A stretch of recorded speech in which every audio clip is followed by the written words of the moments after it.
Hello, everybody. All right, so we're doing this fun virtual setting, so I can't see everybody coming into the room, but right now I'm picturing everyone taking a seat, getting ready. I'm Jen Stojkovic. I am here in Seoul. I have traveled all the way from San Francisco to teach you a little bit about what is going on in San Francisco's tech industry, how we can emulate some of the tech industry here in Seoul and beyond, as well as what the future of tech holds. What's going on with this tech exodus? How does the pandemic affect the tech industry? And so, without further ado, let's get started. All right. So today I'm going to talk to you about a few different things. First and foremost, who I am, why on earth you're listening to me today. Then we will be talking about the history of Silicon Valley and how Silicon Valley transitioned the tech industry to San Francisco. Then we'll talk about the modern tech industry. And so for the purpose of today's conversation, the modern tech industry is really post-2008. So everything that you are using on your phones right now, all of those apps, that's very much the modern tech industry of San Francisco. Then we'll talk a little bit about the tech exodus, what that is looking like right now down in the city, how that could reshape other cities like Seoul, and then a few thoughts on the future of the tech industry. Sound good? All right. Okay. So, who is sf.citi? I've got to do this. This is my little spiel. I came all the way here. So, we are San Francisco's Tech Trade Association. And what that means is we were founded in 2012 during the birth of this new tech boom. And my job is to make San Francisco's tech industry the absolute best citizen that it can be. And that looks like government relations, tons of community relations, philanthropic work, really just acting as a conduit for this industry and how we can build it to be part of the ecosystem of San Francisco.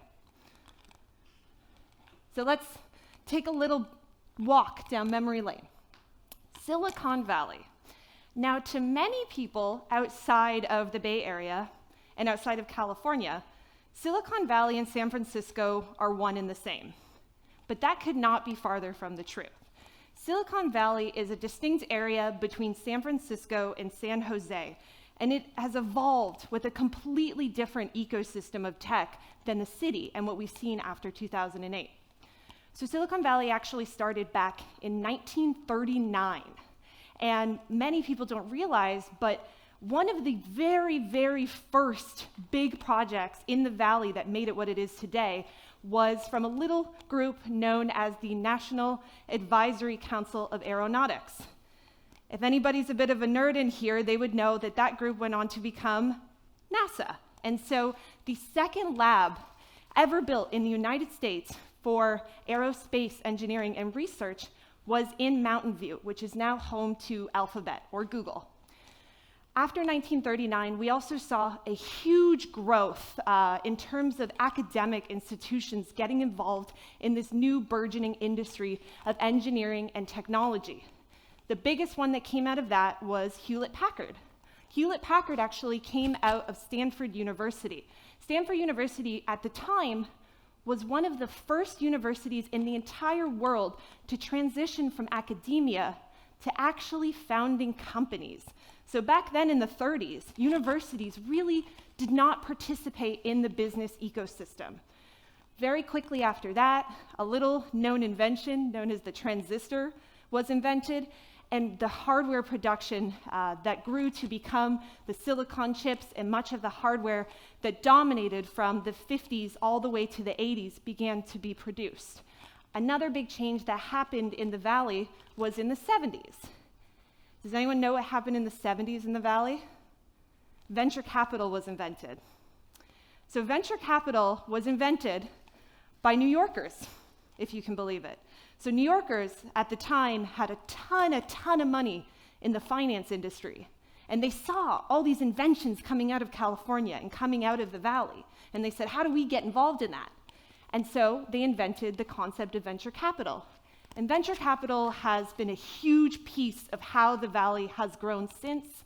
In the 80s, the next big thing happened, and that was the personal computer. And so that's when we had Apple move into town and really just kind of build the ecosystem that we know today. The other big notable places in the Valley are Alphabet or Google and Facebook. So how did we go from the Valley to San Francisco? And that really has to do with the concept of tech. Tech, before the 90s, before the invention of the internet, was literally technology. Tech was meant to be hardware. It was personal computers. It was gadgets. And when you're building things, you need space. And so in the Valley, there was tons of facilities that were producing this type of hardware. But when the internet started, and in 1995, when the dot-com boom began, that's when we changed everything. Because suddenly, tech did not mean tech. Tech meant the World Wide Web. And so, when the World Wide Web started, there was this totally new landscape. There was the internet. What was the internet going to look like? What could we do? It was limitless opportunities. And so, it made a lot of sense for people in the Valley with these ideas to want to mix with another culture. And that other culture was the arts and the creative side of things. There was a huge need for creativity. And with that need for creativity meant you might need to look outside of the sleepy suburbs. And what is one of the most culturally significant places in the world? San Francisco. San Francisco, for hundreds of years, has been home to some of the world's greatest writers and poets and musicians. It's the birthplace of the Summer of Love. And so it made a lot of sense for these new entrepreneurs to want to mix with the creative class. And so with this advent of technology, where they no longer needed their offices to have production facilities, they started to move into the city. And it was pretty significant. All of a sudden, you saw all these new tech companies popping up all over. And these are some of the older ones from the dot-com era, like Craigslist, for instance. And a ton of these companies started to move into these otherwise warehouses that were vacant and a little bit decrepit. And overnight, tons and tons of money and workers came into the city. And it was difficult. It was difficult for San Francisco to grow to that degree. And then, of course, in 2001, when the dot-com bust happened, the ramifications of this new industry leaving so rapidly were huge. 30,000 tech workers left San Francisco in the summer of 2001. Think about that. 30,000 residents in a city that has less than 900,000 people. It was huge. We had vacancy rates of 20%. We had rents that dropped by 25%. And so the dot-com bust was a very, very painful period for the city. And up until really post-2008, the city struggled quite significantly. It was not uncommon for the city budget to face deficits year after year. If any of you were in the city at that time, you might remember there was years of $500 million deficits. Tax money was running out. But don't worry, there's good stuff coming.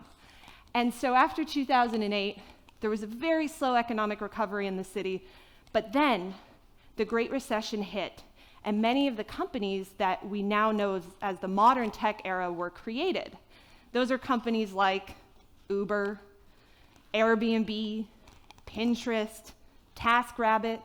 Those companies all came out of the Great Recession. And it also makes sense, because a number of the companies that I just mentioned, they created a new economy. They created the shared economy, or the gig economy, which really gave a new way of income earning to people that probably were struggling quite a bit during the recession. And so all these new companies being created, they, again, were created without hardware. They were created in your phone. So San Francisco saw this as an opportunity. Can we bring tech back? And if we do bring tech back, what policies do we need to put in place to make it happen. The first policy that came to fruition was the mid-market tax break. If you go to San Francisco, everybody's going to call it one thing, the Twitter tax break. And so the mid-market tax break was designed to take spaces in the city that were decaying and decrepit, much like those warehouses I mentioned earlier, much of that same neighborhood, and incentivize all these brand new companies to take the spaces and make them the headquarters for their company. And some of the biggest tech companies in the world, some of the most notable ones, actually did move in there and start their headquarters. So companies like Twitter, Square, Zendesk, they all position themselves in the mid-market tax exclusion zone. And what the mayor and the board of supervisors of San Francisco did to move these companies in is they offered them a reduction on their payroll taxes for 7 years. So it did sunset. It is not in place today, but it really, really helped to incentivize these companies to set up shop here rather than in the valley. The next big policy change that we did was we reformed our entire business tax system. So prior to 2012, San Francisco was the only city in all of California to have a payroll tax. What's a payroll tax? Well, we all know what a payroll tax is. It means the more payroll you have, the more taxes you pay. So for an industry that's often scaling and hiring rapidly, like these growing startups, a payroll tax is a huge disincentive because it means every time they hire, they pay more taxes. But the problem is that just because they're hiring more people, it doesn't mean they've become profitable yet. And so we overhauled the business tax structure to move from payroll taxes to gross receipts taxes. Gross receipts taxes are basically a tax based upon your revenue. You make money, you pay taxes. You hire people, you're not paying taxes based on that. So it made a lot more sense for tech. The last thing that we did in the business tax overhaul was we reduced and essentially got rid of stock option taxes. So prior to 2012, they would actually tax a business when the employees vested their stock options. And so that meant if your company IPOs, which of course is the dream of most tech companies, you'd be getting a massive tax bill. And so for tech companies, that was a huge disincentive because many of them base their salary and compensation off of equity for their employees. They're hoping that one day they can make it, and that's how they can repay the employees, is with that equity. So again, another big disincentive, which we were able to get rid of. And all of these big tax changes and mid-market tax break were a big part of why we were able to bring in the post-2008 tech market. So we brought a lot of companies. We brought 90,000 workers this time. Not 30,000, 90,000. Again, the city is only 890,000 people. That's 10% of San Franciscans got brought in. As you can imagine, it was a little bit tough. It was a little bit tough on the city. And so one of the big things that made worldwide news was the techlash that began in 2013 with the Google shuttle bus protests. If anybody remembers back then, they brought in a number of private shuttles to bring tech workers between their offices in the Valley and San Francisco. We have only one highway, or actually two highways, but one main highway that runs the corridor of Silicon Valley. And so tons of cars being on the road, not a good solution. So they thought bringing private buses in would help. And it did work, but they also used public infrastructure. So you can imagine many of the long-term residents of San Francisco were very, very upset to see these private buses suddenly descending upon the city. And so the commuter shuttle protests began, where people actually were chaining themselves in front of buses to disrupt them. That quickly worsened as the housing crisis worsened. San Francisco has a really big housing affordability crisis. I don't think that's a secret to anybody here. one thing you might not realize is that in the last 5 years, we have created 8 times as many jobs as housing units. 8-to-1 ratio. So housing got real tight. Again, another policy misstep. Then we had the tech tax proposal in 2017. This was a proposal to tax tech companies. Just a blanket, 1.5% tax across the board for everybody in tech to just pay more. No other businesses, not finance, not healthcare, just tech, because people were getting fed up. And then in 2018, the most bizarre one yet, they proposed to ban cafeterias at tech companies in San Francisco. There's 44 private cafeterias in San Francisco. Everybody knows eating lunch at Google, that's what you do. That's a big part of the tech industry. And frustrated San Franciscans wanted to have it so that all of the tech workers were down eating and working and being part of the ecosystem on the ground, going to restaurants, eating lunch with the rest of us, as they call it. As you can see, Techlash is growing, and it's been growing and growing and growing. And there's been policy missteps to put this in place, and there's also been just a lot of community backlash as well. And in that ecosystem, the tech exodus has begun. Now in 2020, we are facing a pandemic. San Francisco was the first city in all of the US to shut down. San Francisco shut down the second week of March. Twitter, Square, Slack, these corporations were some of the first in the entire country to go completely remote. Some of the companies we work with, Slack for instance, took thousands of employees remote in less than 2 days. And so with tech's huge response so quickly early on in the pandemic, suddenly offices that were more than 90% occupied were less than 5% occupied. You see this photo right here? This is a recent photo. This is what San Francisco looks like right now. With that shift to remote work, we've had tech workers leaving and moving all over the country. You're seeing places like Austin and Denver and mid-sized hubs really start to have huge influxes of buyers and residents. And so one of the things we don't know is, will the tech workers come back? I talked about earlier the dot-com boom and the dot-com bust before the modern tech boom that we have today. And at the time, companies are formed, they grow, they need a space to be, they set up a headquarters, and then hopefully they become profitable and become a full-on citizen of the city. But we're in this new scenario where we have this X factor, where it's not just boom and bust, but there's a new third rail option of pivot and go remote. That's never been an option before in the widespread way that it is today. And so under this binary of boom and bust, we all know things will come back up. They've done it before. But if we are going remote, they might not ever come back. Nobody knows. It's never happened before. And this is one of the things that organizations like myself, elected officials all over California, we're all trying to figure out, what does that mean?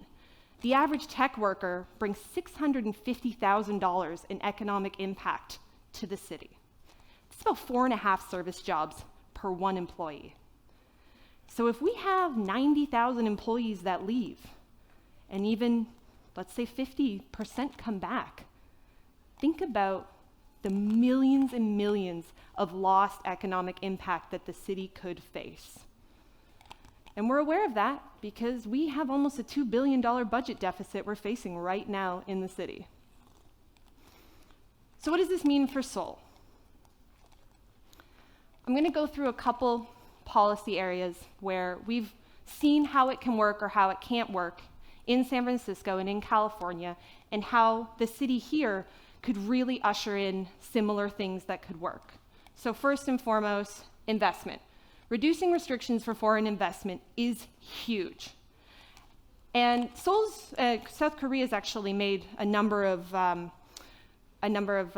progressions on this area. So South Korea passed the Foreign Investor Program, what was it, 2017 or so, to make it easier for investors to come to the country.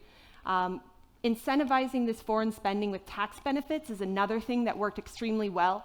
Like the mid-market tax break, Seoul recently, a few months ago, created a tax break for entertainment zones. And that's something that's very important because you have to think outside of office space. We can't just rely on office space as the next thing to grow. We need to think about other uses of space in the city and what the new tech industry might need. And so places like entertainment hubs, co-working spaces, other types of value you can bring to the city is a good way to diversify the investment. And it's also a really good way to create a thriving scene, much like the arts and culture that San Francisco had that was so crucial to bringing tech. Seoul's investment in arts, culture, entertainment, this helps create that thriving atmosphere. Next, I've got to say it, regulations. Everybody knows that regulations, it's the elephant in the room. When Uber and much of these gig economy companies launched, they did it outside of regulations because there wasn't any. And that's a problem. It's a problem when governments are not forward thinking and they're not thinking about emerging technologies and what's to come. And we've seen that over and over again in California. We've seen it with Ubers. We've seen it with scooters, electronic scooters. I've seen the number of San Francisco scooters out on the streets here in Seoul. We've seen it with sidewalk robots. What happens is there's no regulatory partnership, and so these companies launch and deploy out in the city because there's no one for them to work with, and then the city, has a ton of backlash, and they end up banning them, or they end up having to put a moratorium on them. And we have dealt with this time and time again, and we continue to tell the elected officials, please, give us a way to have a public-private partnership so that we can have leadership on emerging technologies and we can work together, company and government official, to say, this is coming 6 months down the road, this is coming 12 months down the road. Things like drones, all kinds of new technologies we know are coming. We can work together to figure out how we can build a framework to deploy them effectively and not have a crazy scooter gate that suddenly bans every scooter in the city. This is one area where self-driving car deployment has been extremely difficult in California. And we've had a number of San Francisco-based autonomous vehicle companies. They've decided to deploy in a different state because we've made it so difficult from a regulatory standpoint for them to deploy. So just think about that. San Francisco headquartered companies can't deploy their own cars in San Francisco. There's a problem there. All right. Entrepreneurship incentives. 47% of all founders in the Bay Area are immigrants. It's a huge part of the culture of tech, is bringing people together from all across the world. And so creating fast, reliable visas to bring entrepreneurs in to Seoul, to bring them into South Korea, is very important. And this is an area where we're struggling a lot in the US because it's no secret. We have a new administration over the last few years, and they've changed the immigration process. And they have made it much more difficult for entrepreneurs to move to the country. And other countries are noticing this. Canada, for instance, added more tech jobs last year than the top 3 US markets combined. Toronto is thriving. Why is Toronto thriving? Because immigrants know that if they apply for an entrepreneurship visa in Canada, they'll get it in 3 weeks. So there's a mass exodus of people that are leaving America and founding companies in other countries because the entrepreneurship visa process is much simpler. The last one that I'm going to throw out here It's a little bit out there, but it's a new thing that we're seeing right now, is taking advantage of this remote work boom. As I said earlier, the average tech worker brings $650,000 of impact to a city. And everybody knows that. And they know that if they can bring those high-skilled, wealthy individuals to their cities, they can create a huge, huge impact that ripples across the economy. And so in the US right now, we have a number of cities that are competing to bring these remote tech workers to their city. In the Midwest, Tulsa, Oklahoma is offering $10,000 to tech workers to move there. Just show up, and we want you here. They're giving it out to 250 tech workers right now, and they'll give you 10 grand. I don't know what that could look like from an international perspective, but I do believe that combining together the entrepreneurship visa process and creating an incentive package for people to know that there is an ecosystem that wants you here, come here, found companies, co-found companies with residents that are already here, that is what is going to be key for people as they move through the remote work phenomenon and the tech exodus. And also a housing benefit. We're seeing a number of cities that are offering down payments for houses as well.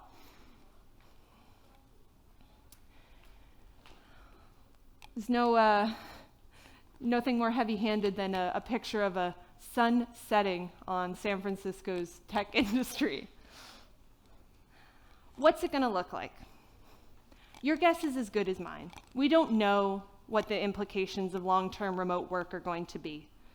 But one thing that we do know is that when all of the capital and talent and resources are put into a concentrated area, it is extremely difficult for the infrastructure. It is extremely difficult for the companies that are moving there, because what happens is you have this huge consortium that are all in the same place, and they all become beholden to the same governments. And it's very difficult from the perspective of these finance and tax policy experts at these companies to know that there could be massive taxes coming down the pike at any given moment. And because you've put your entire company in one space, you don't have a lot of ways to really get yourself out of it. You'll have to move your entire headquarters. And that's why a lot of companies are beginning to not have a headquarters anymore. Companies are beginning to open small satellite hub offices all over the country. They don't want to be beholden to one major city. It doesn't make sense. We have 3 tax measures on the ballot in November. One of them is an increase on the tech industry by 20%.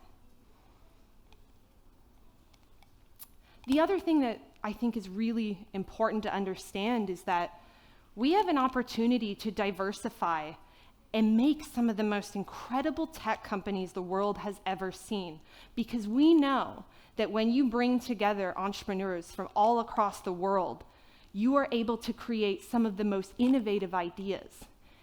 And I think that that phenomenon, in combination with the fact that we can work remotely now, we can start connecting co-founders all across the world.